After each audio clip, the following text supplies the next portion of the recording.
Butter milk. Hi friends, എന്നിട്ട് നമ്മൾ ചെയ്യാൻ പോകുന്നത് ബട്ടർ മിൽക്കാണ് കുട്ടികളുള്ളത്. അപ്പം ആദ്യം നമ്മൾ ഒരു ഗ്ലാസ് എടുത്തിട്ട് അതിലേക്ക് നമ്മൾ വെള്ളം ഒഴിച്ചു ആവശ്യത്തിന്.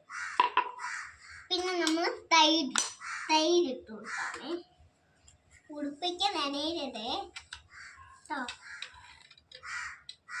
ആവശ്യത്തിന് തൈര്.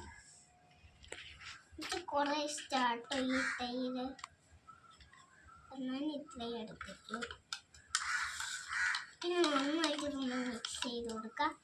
ഇത് ലസ്സിയായി നിന്ന് വിചാരിക്കണ്ട, ഇനിയുണ്ട് ഒരു ശതം മാത്രം ബട്ടർ മിൽക്കിന്. അപ്പം മിക്സിൽ മതിയല്ല. അപ്പം നമ്മൾ 2 സ്പൂണ് കുറച്ച് ഉപ്പിടുവാണേ. 2 സ്പൂൺ ഉപ്പിട്ടു. പിന്നെ നമ്മൾ നന്നായിട്ട് മിക്സ് ചെയ്യാം. ഇതിങ്ങനെ ആക്കി എടുക്കാമേ. നമ്മൾ കണ്ടു എത്ര തൈരാണെന്ന് കണ്ടു.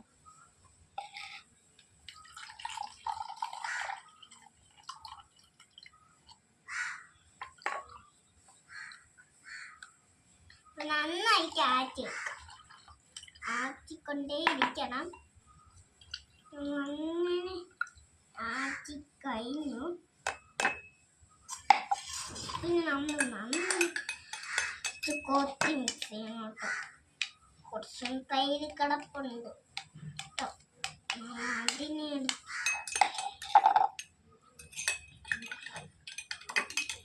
അപ്പൊ നമ്മൾ കിണ്ടി കഴിഞ്ഞു. അപ്പൊ നമ്മൾ ഇനി ടേസ്റ്റ് ചെയ്ത് നോക്കാം. അടിപൊളി.